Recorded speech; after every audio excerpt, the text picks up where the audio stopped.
What's up, SNA Assassinators? This is Super Ninja Austin back here with another video. And here's the WrestleMania 41 Night 1 edition of the SNA podcast review video. And yeah, what a hell of a night that was. And I'm very happy what was the outcomes of the show, and shocked at the same time. Not to mention, I'll say more likely the two matches probably shocked me. In the last two at the end, I'll say especially the main event. I was very stunned about that, and I'm very happy we got some really great moments of title changes, and also some see what's gonna be in the future of who's the Paul Heyman guy, and also I guess the reign of burial of a certain queen is now officially over, and also we finally saw a new moment. I guess if you catch my drift, wink, wink, nudge, nudge, or yeah, whatever I should say, and plus much more. We got so much to talk about here on the SNA podcast. But the one thing I'll say, I'm gonna tell you a little bit of a spoiler. We have a replacement for Rey Mysterio because it was reported that he suffered an injury back yesterday on SmackDown during that 6-man tag match he was in. So, yeah, he had a little bit of a replacement from one of the guys that teamed with him against the American Made yesterday. And much more. But make sure to check out, make sure to subscribe, click on the notification bell for more of SNA's videos, and also subscribe to my other channel, SNA Entertainment. Now, let's get started off in the first match, which was the World Heavyweight Championship match between main event Jey Uso, Royal Rumble 2025 winner, against the World Heavyweight Champion, Ring General Gunther, for the big gold championship. And I don't care if anybody has anything horrible to say about this. I don't care. I love the match from start to finish, and the build of Jey Uso finally getting this main event push that he should have already gotten a long time ago. But that's a different conversation for a different day of saying what if. Of that, but we don't have, or maybe not, because I'm about to tell you, when Jey Uso did not waste no time. He just went up and got the first offense in, I believe, on Gunther. This is where then he even start off early by hitting spears after spears, and then even tried to end it early with a Uso splash. But this is where he got Gunther kicking out at, I believe was between 2.2 or 2.3, and then this is where I believe he tried to go for another splash, only for Gunther to knee him right in the midsection. And it was probably not that long, but at the same time, it was what it needed to be. This is where we got Gunther then start continuing to hit some chops onto him, thinking it's gonna be an easy fight, like the last time they fought each other, on Raw or Saturday night's main event back in the beginning in January. Yeah, but it was the complete opposite. And even Jey Uso got out of the sleeper hold, and it's where he started going for a comeback maneuver. Of course, he normally do. But once he, I believe, tried to go for one of his maneuvers, I don't know, because lightning does not strike twice. Maybe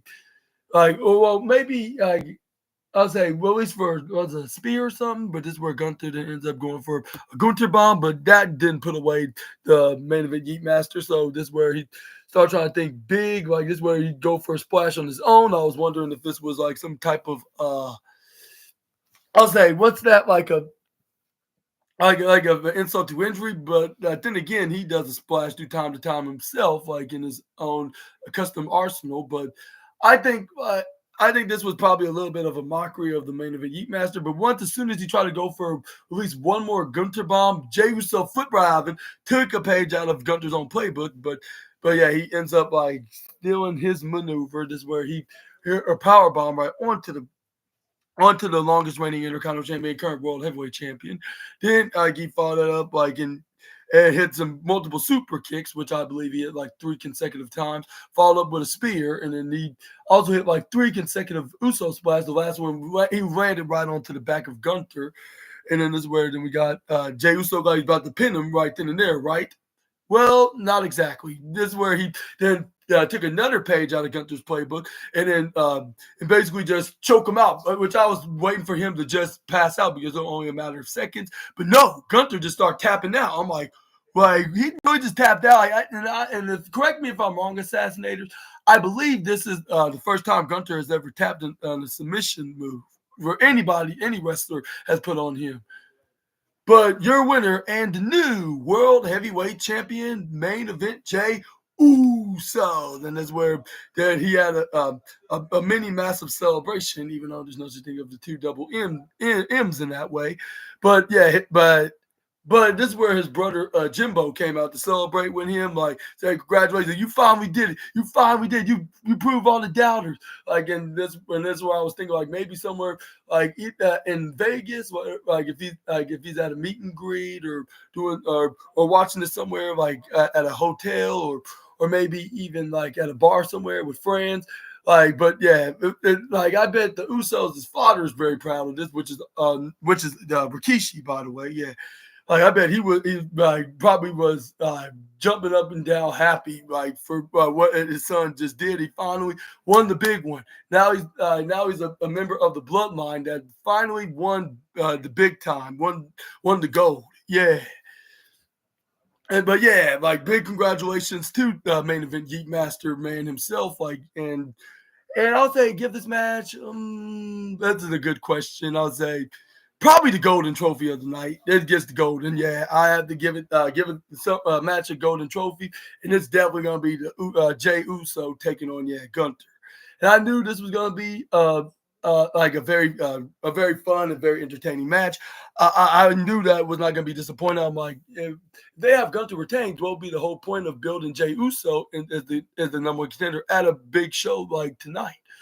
But yeah, but luckily, like us believing in Jay Uso, like as soon as the match hit, like we already know what was going to be the outcome.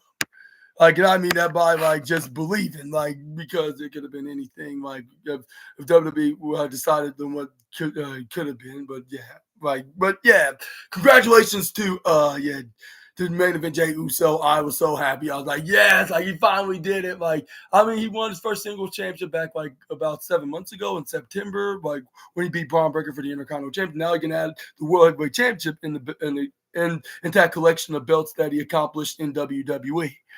But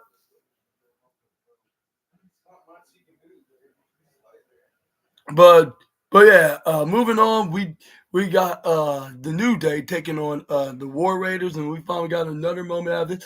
Even though it's not the way how we fans would expect this to be the time for the team this team winning in at WrestleMania, which you already know who I'm referring to.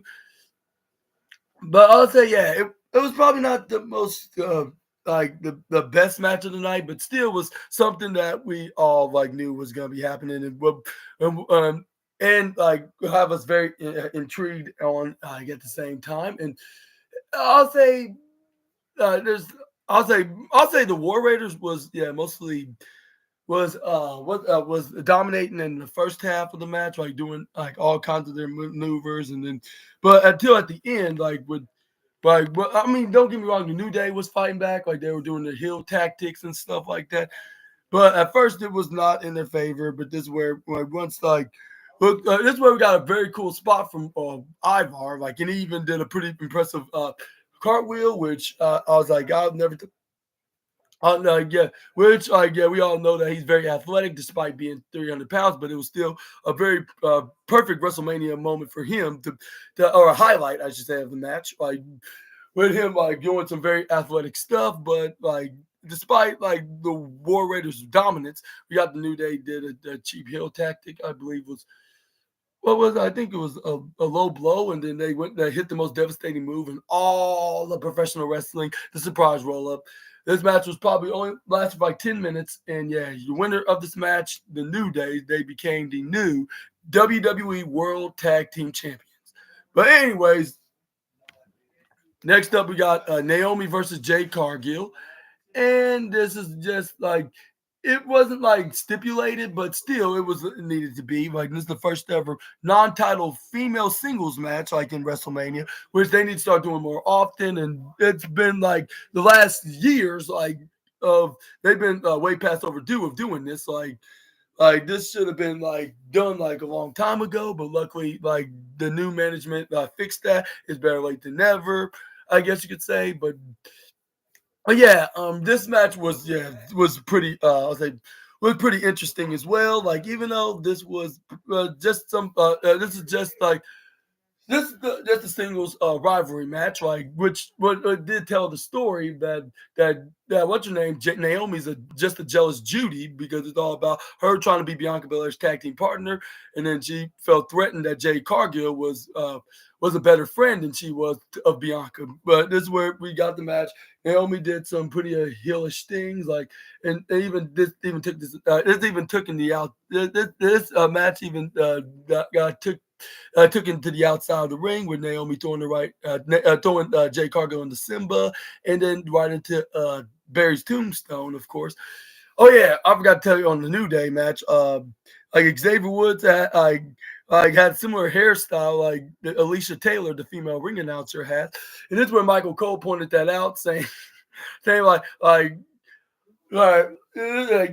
said like he better hopes that what's her name like Alicia Taylor doesn't sue because that's the same haircut and hairdo that she exactly has, which that's true. It was exactly how like the way that he had it done, like and braided and all, like it looks way too identical. I guess that's the right term to put it. But yeah, but back to the match, we got Naomi trying to do every move that she can. I think she even had like new maneuvers, like under her new gimmick, like given that she's this perceived of caution character, which it's very silly if you ask me. Like what's all with this nicknames and the catchphrase that you use with her gear designed to be like yellow police tape or crime scene tape, like or whatever, or caution tape, I should say. Yeah, but yeah, like it just kind of reminds me of like Owen Hart and Orlando Jordan put together, like in a hybrid. Like the way that she has it on. I'll say mostly Orlando Jordan. I mean, some of y'all probably say, yeah, for obvious reasons. They're both African American and they're both like they could play like that play that heel gimmick very identically convincing, I should say. Yeah. But yeah, but yeah, despite Naomi's tactics, like this, where we got one spot of Jade Cargill or Jade Cargill at first it looked like she was about to hit the Jaded, but only for Naomi to flip right out into a face buster maneuver, whatever or roll up. Actually, it was a roll up. That's what it was. But yeah, Naomi tried to go get the 3 count, only for it to get denied by the Storm herself. But this is where we got Jade Cargill. Ends up like finally getting Naomi right where she wanted her, like hit her with the pump boot. And this is where then what move that she hit? I'm trying to remember exactly. Like before she hit the finishing maneuver, which is the guaranteed, by the way, which she did. Yeah, she hits the Jaded 1, 2, 3 with her signature what they call it, pinfall, that she gets the 3 count. Like she counted 1, 2, and then she does like a imaginary licking in her hands, like which you don't really do it. She just pretend to do, like if she was at the other company with their mid card championship, which I believe Naomi's friend is currently that championship right now. But yeah, like your winner Jade Cargill wins that match. And next up, we got what's the next match on night one's Mania? Oh yeah, Jacob Fatu versus L.A. Knight. And yeah, this is where then we got this match. It was a massive it was a massive like I'll say it was a massive banger as well. Like with these guys, like just look good no matter like what side of the match they're going to be in. Are they going to be in the victor side or the defeat side? Like it don't matter. Like because like these guys, like even if it was the opposite of what happened really, like they still would have made it more interesting and more entertaining to watch. Like this is like some say this could be like a SmackDown title match, but at the same time, like they added like to be like in the WrestleMania level, like if you're fighting for a WWE championship rather than a mid card title. Even though the United States Championship these days look upgraded and it has that upgraded prestige. So yeah, I'll say that I'll say so. It's technically like a world championship in its own way, but yeah, we got LA Knight. Then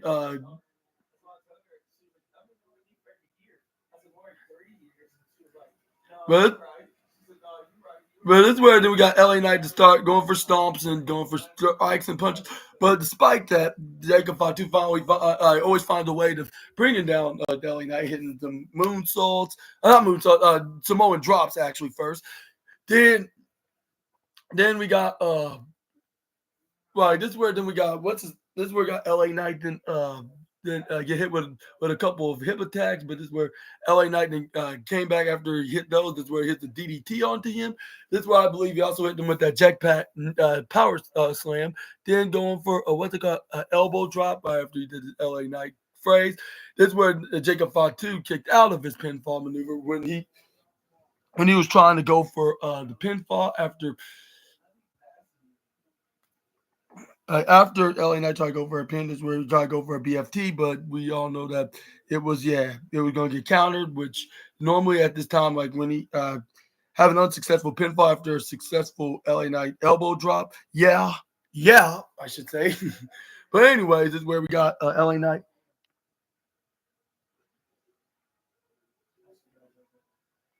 I believe end up getting super kicked as well. Then we got Jacob Fatu to run up on the top rope in the up bottom left side, if I'm mistaken. Hits the that moonsault Majiki maneuver.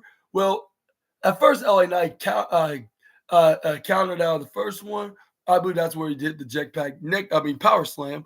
But the second time he was double cursed because this is where we got a very I'll say unbelievable reversal. Like probably give a run for the airborne reversal into an RKO run for its money. Because when Jacob Fatu go for that springboard moonsault, this is where we got LA Knight caught him and hit the BFT face first right into the canvas. I'm like, how the hell did he did that? Like we're definitely not in Kansas anymore, Toto.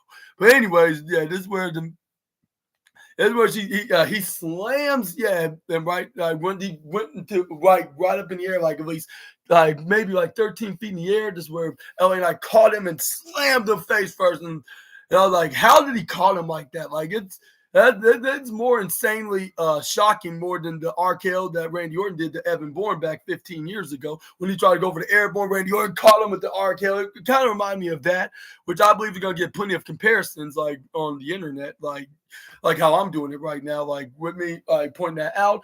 But despite that very cool spot, it still did not get him the 3 count. As a matter of fact, it got him the 2.99999999999 double triple nine minus 0.1 away from being 3.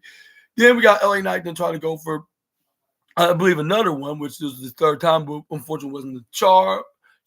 I believe Jacob Fatu, what move he hit him? I believe he hit him with that flying cross elbow or cross body maneuver. This is where he started doing the wiggle worm dance, like if he's like his idol, the boogeyman, which fellow YouTubers of mine pointed out, that's the reason why he does that, because he's a massive fan of the boogeyman, which he got a chance to meet his idol not so long ago. But this is where Jacob Fatu hits him with this third time's a charm, which he must have found in the middle of the ring, which was a 4-leaf clover, which would guarantee him to get the third time, which was indeed the charm for both the move and the match, because when you go for the pin, all you can hear is 1, 2, 3, and your winner of this match and the new United States champion and another bloodline member, and it is main event Jey Uso's cousin himself, Jacob Fatu. And I'll say I agree with everybody saying who could be the next Roman Reigns in the family. I would say it's definitely Jacob. Yeah. And I think this United States Championship is going to help benefit him, get onto the tippity top and be a recognizable star. I believe he's already like that right now. Thanks to him being in these storylines and angles with his own cousins like Roman Reigns, the Usos, and Solo Sikoa and Tama Tonga and his brother Tonga Loa, of course. But yeah, what are your thoughts onto this win? And do you think this was a must-needed win for Jacob Fatu? Let me know in the comment section right down below. But even if Jacob Fatu did lose, he would still look good. He wouldn't look if he just got buried. I would say he looked like he was very protected despite not getting the win, but that wasn't the case at all about the losing part. Like he actually won, and he became the new United States champion. And I kind of predicted that my yesterday's SmackDown review video. Make sure to check that out, Assassinators. Which I said that Jacob, is going to be winning. It's just that it looks like it's time for him to win championship gold. Even though I preferred his cousin Jimbo to win that championship, but that was only like if Shinsuke was still the United, and they kind of teased some things from there until LA Knight beat him. Which I don't know what was the reason why did they even put the title on Shinsuke Nakamura in the first place. If it's only going to be if LA Knight's going to win it right back, like towards WrestleMania, if not going to wait until the showcase of the Immortals at the time. But this match deserves a silver trophy. Silver trophy. Jay Cargill, Naomi, same. I'll say silver trophy as well. New Day, I'll say bronze trophy. And yeah, they got their moment as well. They finally win. And it's been exactly 10 years since the New Day won like this has been like 10 years, like since they've been competing at WrestleMania matches, but yet to win at WrestleMania. The only thing closest they gotten from a win is Kofi winning the WWE World Championship against Daniel Bryan at WrestleMania 39. Not 39, 35, 35. Why is it 39? Like 4 years before 39. 35, 2019. Yeah, let me rephrase that. WrestleMania 35. But anyways, yeah. But finally, they got to win. They are your current world tag team champion. While Jacob Fatu is the new world United States champion. Jey Uso is the world heavyweight. We got plenty of title changes, except for probably one in particular, which I'm not going to get into just yet. But how many matches I got into? 1, 2, 3.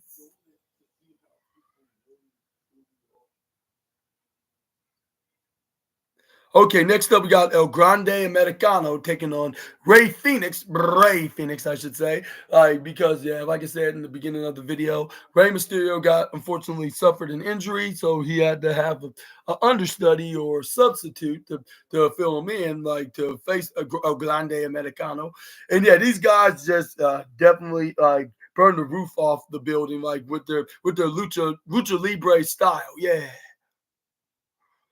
but yeah.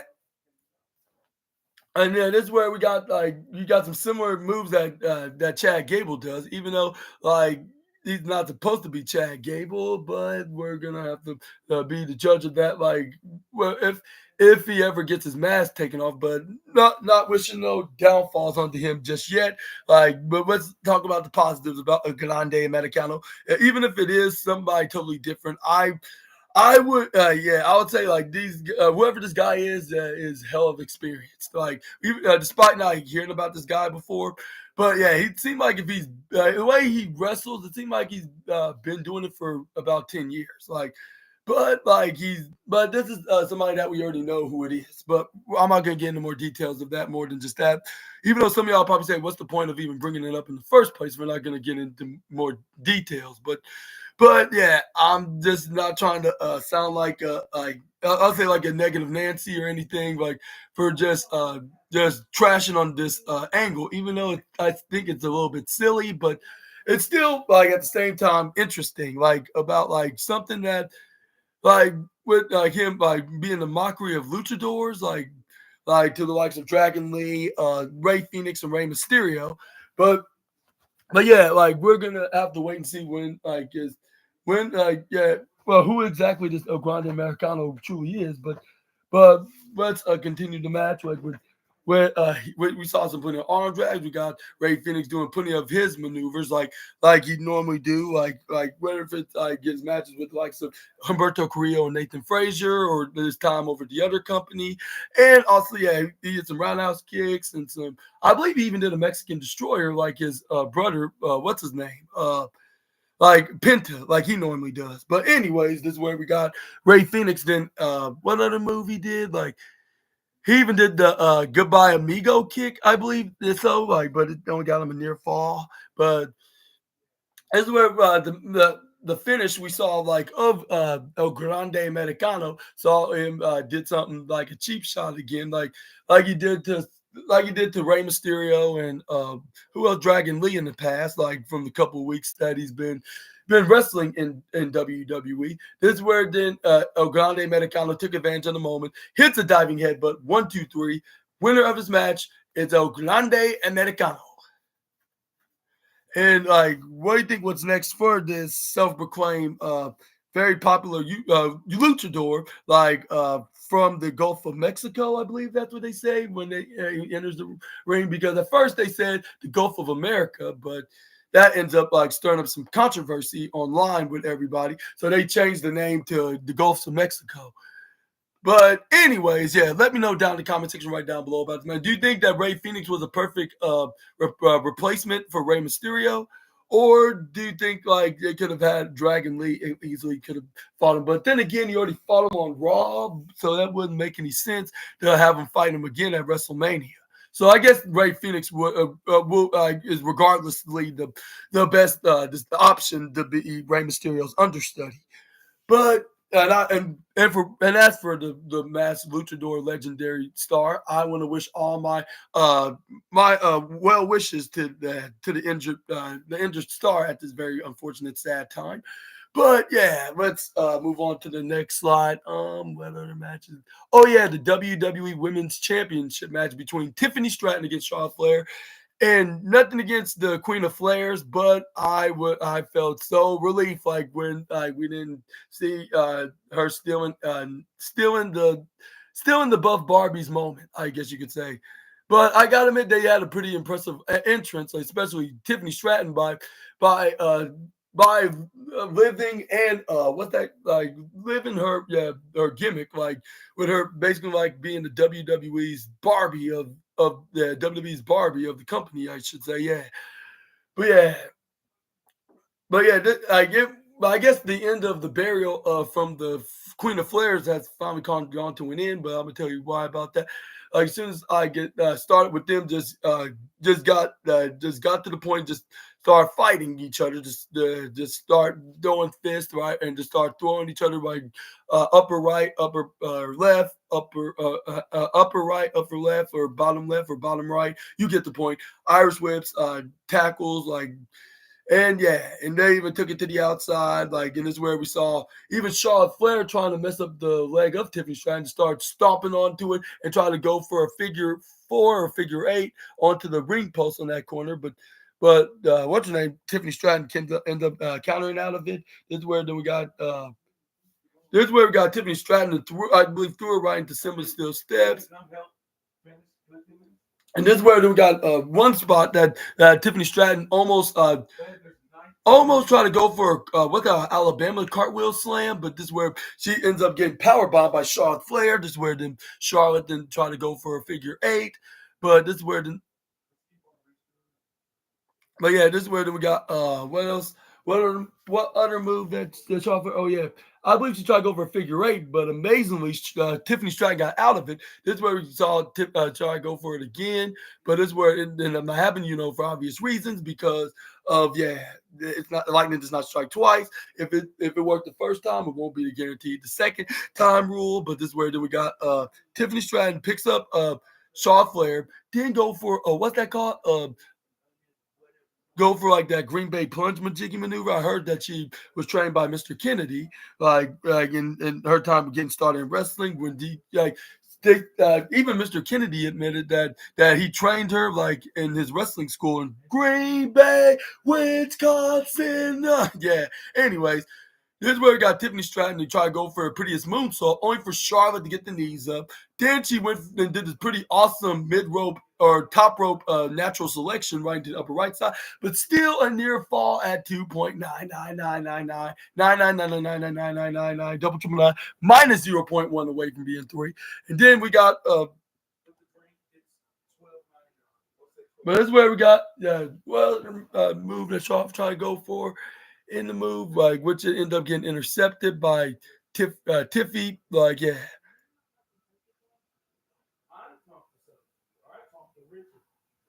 Oh, and then do you know the But what? Well, there's lady that has the sons in Kansas City? What's her name? But this. She called me when we were in Target, and I was trying to tell you, and she said, "Hey, is this But this is where we got Tiffany Stratton, and I believe knocked off the top rope. That's off for like a corkscrew. But this is where we got Shaw Flair go for a moon or diving corkscrew, whatever maneuver.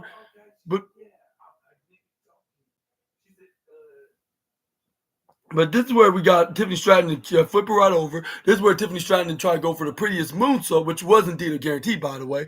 And then I was not expecting what was going to happen next. This is where the referee counted one and counted to two.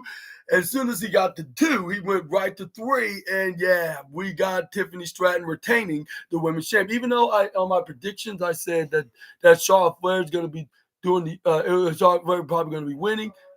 And it ends up like Tiffany Stratton ends up winning, and she probably ended the burial reign of terror, which I should have known that it was going to be at its end. Since Rhea Ripley beat her for the women's championship, the SmackDown Women's Championship, when I was like, yeah, that's the one thing I like about it, like they're not giving all the opportunities to the Queen of the Flairs, yeah, of course, yeah. But don't get me wrong. If they did had Charlotte win, I wouldn't have complained or start making a big deal about it online like some of these marks do on Twitter. But at the same time, I was like, as long as Tiffany Stratton looks good and they can do a rematch, I would not mind it to be in that direction. But no, they think that Tiffany Stratton was too good to lose right here, which I wouldn't really blame them at this time. And I want to ask you this question, assassinators. Was that what's that called? Do you think they made the right decision, of making it Tiffany go over, or do you think that it would have been better if Charlotte, someone like a veteran, will be the winner and they can just play hot potato for the title? I guess the reason why they did it, they have Charlotte. The other reason is because of they knew John Cena to have a chance of making it up to 17 times as world champion before Charlotte does, because she's technically almost there of beating her own father's record at 16 and even John Cena's record at 6. He's at 16 as well. But let me know down in the comment section right down below, and let me know what your thoughts on Tiffany Stratton, successfully retaining her women's championship, which I think this was a perfect move. I was like, I wish this was like that at WrestleMania 32, when Charlotte Flair was competing against those other two women that's no longer in the company. Well, one is rumored to be retired, but the other one is a multi-championship collector, which I'm not going to get into right now. But yeah, I think this is probably the best idea that they ever did. Even though I was expecting Charlotte to win, but I think that would have been too much. And that would have somehow ruined the credibility that they built with Tiffany Stratton ever since she won the women's championship by cashing in her Money in the Bank briefcase. But let me know down in the comments below about that. But moving on, we got the main event triple threat match. By the way, this is CM Punk's very first main event, which we all know that because that's what they've been mainly dedicating this match about. And this is where they even have a very special entrance before Living Color was performing the song called "The Personality," of course. But they had a little vignette which they played his old theme song, "This Fire Burn," which they showed a little hype video of him very first came to WWE when he used to have the mullet, and he used to have the little goatee, and then when he was in ECW, and then the main roster of WWE and SmackDown. Raw, SmackDown. Well, I'm thinking Raw's the actual WWE show. But anyways, that's where they started playing his music doom, onto this little hype video, doom, even through darkest day, this fire burn all the way. Yeah, you get the point. But yeah, this is where they now he's finally getting to live his dream life of of closing out the biggest show of the year, which that is WrestleMania, of course. But this is where we got living covers. Once he came out to the ring, this is where they start performing his theme song. Like, it kind of reminds me like when like Motorheads like perform Triple H's theme song, or the guy that that band with that sings Randy Orton's theme song, Voices, like he did at WrestleMania 30. Like he was on that song, like he was feeling it. Like, they talk to me. But yeah. But yeah, it kind of reminded me of that, but more like in a more calm version, like of singing his theme song. Look in my eye, what do you see? Dun, dun, dun, dun, dun, dun, dun, dun, dun. Like the cult of personality. Yeah. But anyway, we got the match started. We already know this was going to be a three-way war, like between the OTC, the Visionary, and the Best in the World, like in this fight, because yeah, they have like some type of differences and grievances with one another in WWE right now. And it's also all about the favor about CM Punk with Paul Heyman. And also, like, and basically, like, all three of these men were trying to fight over Paul Heyman as their wise man at this point, like, which I'm gonna get into like who side Paul Heyman was on at the end, which I'll say that was probably was basically the finish, but I'm not going to get into more details about that until I get done talking about like what just happened, like with these three. Like we got like some teasing that they're about to attempt to go for each other's finishing maneuvers, like, but it ends up getting countered. Like with I'll say first it was I believe who was it? Was it CM Punk or somebody? But yeah, this is where then we got a counter. CM Punk did it to Seth Rollins. This is where he countered out of that. This is where, and this is where this we got like this is where we got plenty of like breakup pins as well. Let me rephrase that as well. Like we also got like a pretty cool buckle bomb spot like with Seth Rollins, and then I believe he tried to go for a curb stomp, waiting for CM Punk to counter out of that. Then it got up to Roman Reigns and CM Punk next, which we got a pretty cool Uranagi spot, like, and this is where I thought he was going to go for the Anaconda Vice, like on the video game, like on 2K, but this is where he ends up going for a pin first, but this is where he ends up going for the Anaconda Vice onto Roman Reigns, like, tap out, but Seth Rollins, I believe, broke up the fight. This is where Seth Rollins did. I didn't go for a comeback maneuver onto what's his name, the Seth Roman Reigns, I believe. Until Roman Reigns started fighting back, I believe he hit a Superman punch onto what's his name, to Seth Rollins. He tried to attempt to go for a spear, only for Seth Rollins to go for a pedigree, like in the reverse. It kind of gave me some vibes from WrestleMania. I mean, the Money in the Bank 2016, like. And I remember, watching that like live, like if it was yesterday. But yeah, I remember Seth Rollins caught Roman Reigns. We tried to go over spear, but he caught him in the pedigree. That's how similar to like it was like here tonight on night one's main event of WrestleMania. This is where we got a near fall, however, at 2.99999 at the max of it. This is where we got what happened next is where we got CM Punk to start going in the ring. This is where he started hitting GTSs on both Rollins and Reigns. Like something that like if I told myself like myself this like a few years ago, like in 2021 when he was over at the other company making his debut there. If I told him that he's gonna come back and then 2 years after making his return to WWE, just 2 years after he making his debut, like he's gonna main event WrestleMania, like after making his debut over the other company, like with him making his return a couple years after that, and like 2 years after that, he's gonna main event WrestleMania with Rollins and Reigns. I would be staring at my current self crazy. I'm like, I'll be like, are you sure about that? Like he's at a point of his career that he don't want to go near back to WWE, given the old management. But I probably would believe myself, like me now, if I explained to that Julian or Super Ninja Austin, like if it was if I explained that Super Ninja Austin that the management have changed, then everything's starting to be at its best, then I'll probably start eventually will believe that. But anyways, that'll be a different video for a different day.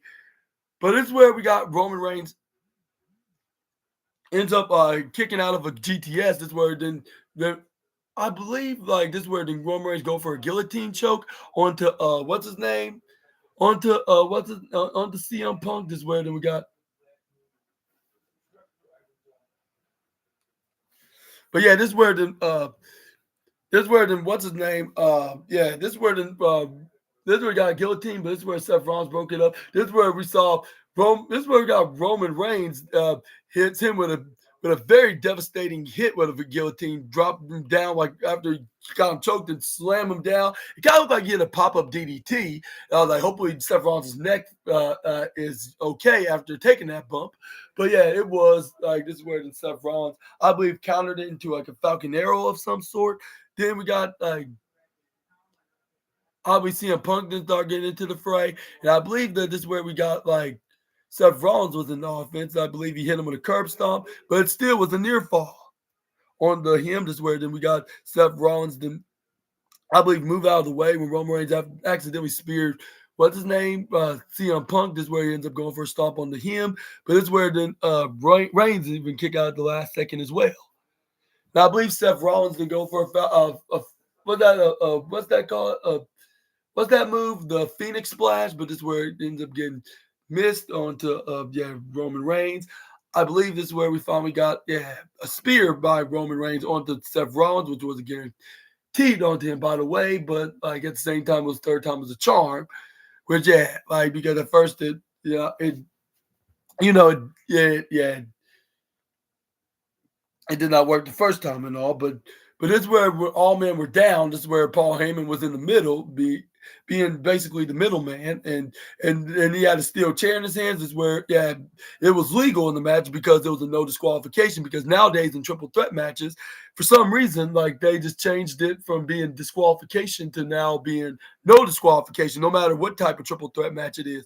Whether if it's a normal match, false count anywhere, extreme rules, no holds barred, ladder match, tables match, like all kinds of triple threat matches, it's no disqualification stipulated. Even elimination triple threat matches are like that as well, like which that rarely exists these days in WWE. Elimination triple threat matches, unless they use it into some type of story, like that makes sense of doing it like who's the last one standing. But yeah, this is where. But it's where it got Paul Heyman. Then looked like whose side is on. It's looked like he was about to choose CM Punk because he passed him the steel chair.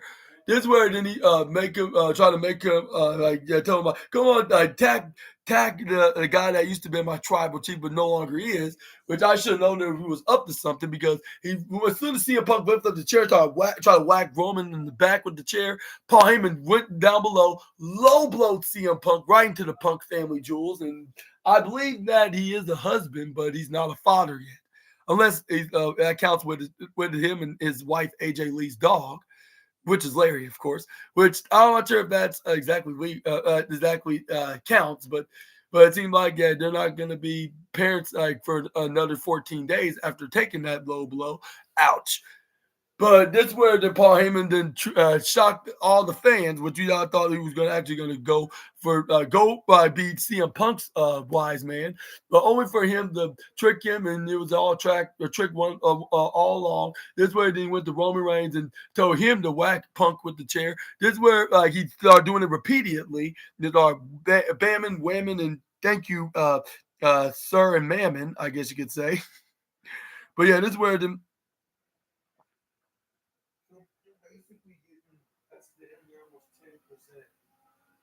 But this is where then we got once he got done with Punk, this is where Paul Heyman pointed out like do the same with Seth Rollins, and you should have thought of something. This is where I was like, wait.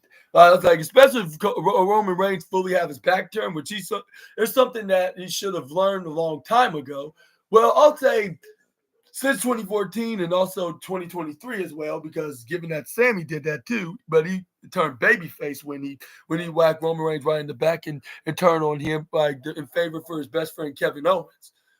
But yeah, this is where then we got Roman Reigns was about to whack Seth Rollins like he did like 300 and how many days? 364 days? Yeah, or no, 363 days actually. 360 days ago. Correct me if I'm wrong, assassinators. Like 363 days ago, like Roman Reigns did the Seth Rollins when he lost his undisputed WWE championship. This is where then he whacked him right in the back. This is where he was about to do it again. Like but it ends up getting low blow, just how CM Punk did. Like when Paul Heyman was right behind him, he kneeled down and punched him right into the reins or the NYE family jewels. And this where they're like, and I'm like, the good thing about it, like, luckily that he's already a father and husband. Like, so you don't have to worry about, like, not having a family. But yeah, this is where then we got Paul Heyman went directly to Seth Rollins, gave him the most evilest grin that you could possibly see from a heel manager in all of professional wrestling, maybe even over that Donald fella that your boy SNA does not like over the other company. But like this is where then he passed Rollins the chair.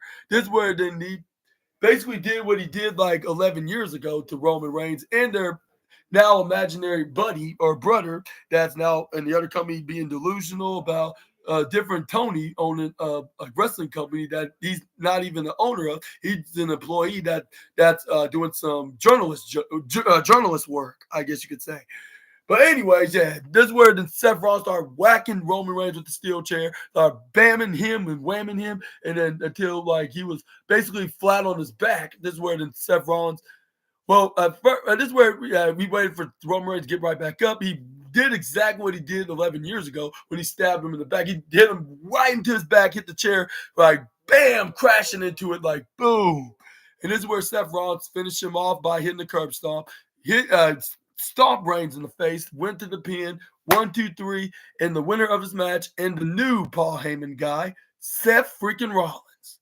And I would not, I kind of predicted that Seth Rollins would be the mystery Paul Heyman guy, like on my last night's prediction segment.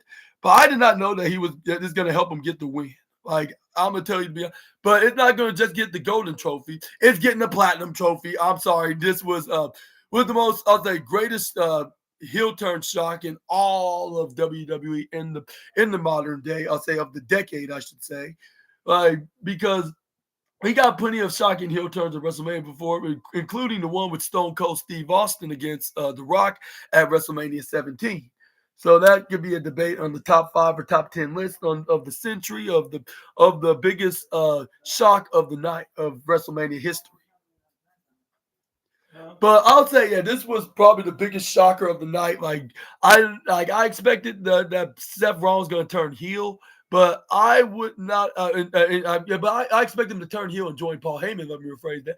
But I did not know that this was going to be end up in a manner like this. Like it's going to help him win and beat both Reigns and Punk, thinking that it's going to finish off both of these two men that he thinks that's destroying WWE right now.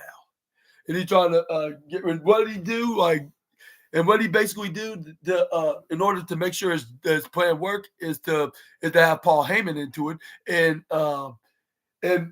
make him turn on both Roman and CM Punk in favor of him. Like, and that's where the favor came from Monday Night Raw for not like curb stomping him, like rather than just joining him and help him wipe out Reigns and Punk out of WWE, which is going to probably lead up into both Punk and Reigns going to be trying to seek their respective revenge onto the Visionary. And I think that they could work together again, but this time, this time against Paul Heyman, but like with Seth Rollins having like add an alliance to be a Paul Heyman guy as well. And I wonder who that guy may be. Oh, that's right. It could be Drew McIntyre. I'll say it could be Drew I think this is going to be the case, and we can see like some big tag team match down the road towards the end of 2025.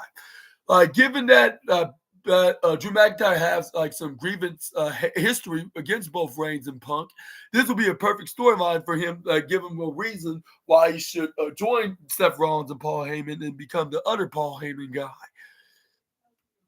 And it is where because like we got Punk was basically like the thorn of McIntyre's side. That's what he would probably describe him.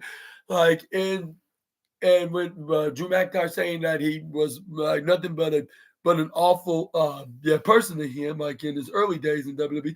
While Roman Reigns screwed him out of becoming that exact same championship Roman Reigns was for over 1,000 days, like almost 4 years, like as the undisputed WWE Universal Champion. And also even have his family members being involved into this, and that it was like, and the best way to get the full revenge is to join the former wise man of the tribal chief, I should say, yeah.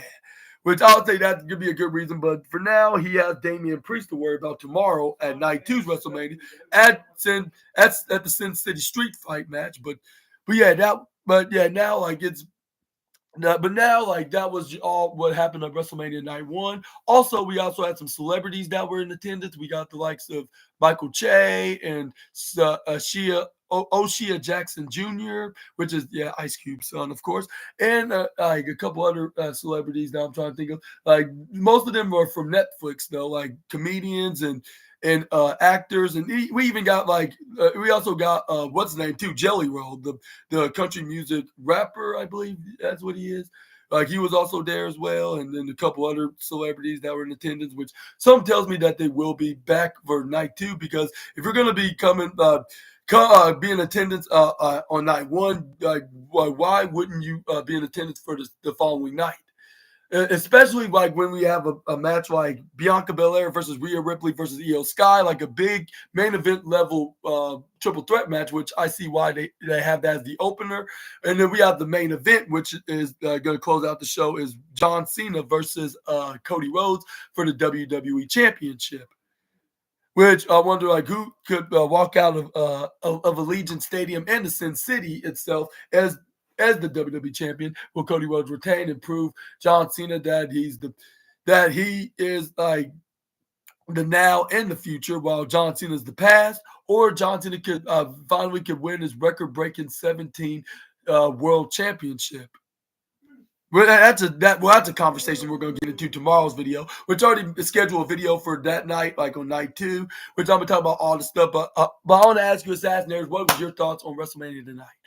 I would say it was absolutely perfect for me, because it had my interest, and it had my it had my what's it called? What's that? Had my expectation, I guess you could say. Had my well, or it had my views. Definitely, it definitely had me tune in, and it had me very well invested, I should say.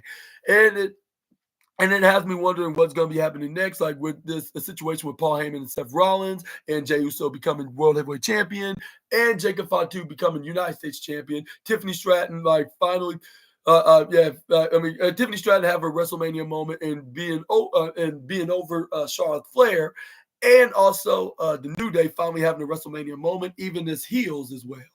And Jade Cargill get like her revenge with Naomi attacking her, but I think they're far from over from their rivalry. And something tells me they're gonna put Bianca Belair in the middle of this, but we're just gonna wait and see, like, until after, like, when Bianca Belair have her match tomorrow against Rhea and Io. But yeah, we got everything that would needed to be for Night 1. I hope that Night 2 at least can match this, but something tells me it's gonna be better. But right now, I'm gonna give Night 1's WrestleMania 41 a perfect 5 stars. I'll say, yeah, because it was like everything that they did worked out perfectly, and I believe most of the fans, the actual fans, not the marks that criticize and make criticize and have a negative problem with it, like and complaining on Twitter or whatever. Like, I'm talking about the actual fans that have something, even if they have a disagreement on what's gonna be even if it is like something that, even if it's something like a disagreement that they prefer not to happen at the event, they still would look at it in a positive perspective. Those are like the actual fans that actually like will like give out their opinions, like what those opinions actually do matter. While the ones that's going to complain genuinely, that really doesn't. But yeah. Also, like we got W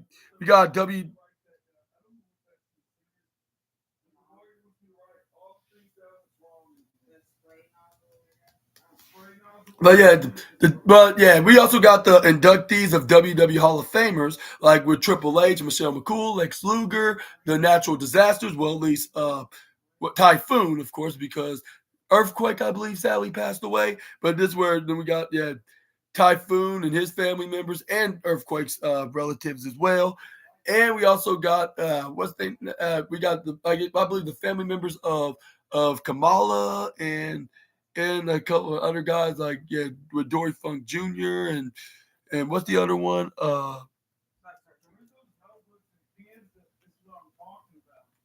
And who's the other?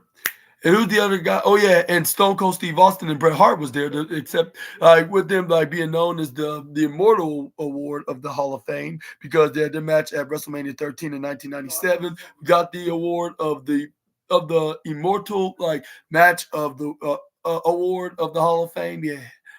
We also got that as well, not to mention. Oh, yeah, and I mentioned that George Kettle was there. Yeah, Ketty Chips was there. He was chunking down what's it called? A very delicious cold one, I guess you could say. I'm not sure if I should say delicious in that. I'll say in the way if I don't know what exactly he was drinking, but it was nice and cold, like he was enjoying himself. He probably had a blast as well of tonight, but in attendance, of course. But when they showed the image of Lyra Valkyria, teaming with Bailey against Liv Morgan and Raquel Reed. It seemed like they blurred out who Lyra Valkyria's partner is. I wonder if it's gonna be a replacement tag partner or is it gonna be a replacement tag partner or is it gonna be or did the WWE had some kind of an error, like a minor error? Let me know down in the comments below what was that like. They showed the image like what's gonna be happening tomorrow, but yeah, that was basically your night one's WrestleMania, 41, and yeah, what was your thoughts onto this? Let me know down in the comment section right down below. Also, if you like this video, please give it a like. Please hit the subscribe and the post notification bell for more of SNA's videos. And subscribe on my other channel at SNA Entertainment. Link is in the description box below. And make sure to check out my Night 2's WrestleMania, which I will be talking about the likes of Bianca Belair taking on Rhea Ripley and Io Sky for the Women's World Championship. And Logan Paul against AJ Styles. And Randy Orton and his mystery opponent, which it's rumored to be Rusev, which tell me if it is or do you think it's somebody else? Like that's going to be Randy Orton's opponent that's going to replace Kevin Owens. And also we got the Intercontinental Championship match between Braun Breaker taking on Penta and the Judgment Day's Finn Balor and Dirty Dominic Mysterio. And we also got the and who else that's going to be in the match? Oh, we have Liv Morgan, Raquel Rodriguez against what's the name? Bailey, supposedly Bailey and Lyra Valkyria. But I'll say regardless of if Bailey's gonna be competing in that match or not, I still think Kenny Chips have something that he wants to confess to us assassinators or WWE Universe, I guess you could say, or anything of the sort, like of this SNA and WWE community. But yeah. But we're gonna probably figure it out tomorrow. And also we got the WWE Championship that your boy SNA cannot forget about, which it will be John Cena taking on Cody Rhodes. And like I said, do you think John Cena has it like to become a 17th world champion, or Cody Rhodes will stop that from happening, and Cody Rhodes is going to get the W? Which it's a hard choice on who's going to be winning this match. That's very tough. It could be anybody's game. I can see why it's at the very last match of the night 2 card. But let me know all about who's going to win these matches respectively and have their moments of WrestleMania on the Sunday, WrestleMania Night 2, part of WrestleMania 41. And I'll see you guys tomorrow night on talking about that on that night, of course. And I hope y'all are having a fun and awesome, Saturday one. And I will see you next time with some more SNA content. Until we meet again, Super Ninja Austin out of here. Bye-bye, my assassinators. Y'all take care and have a miraculous, super awesome Saturday. And I'll see you tomorrow night, with the night 2 edition of WrestleMania. So stay tuned. Peace.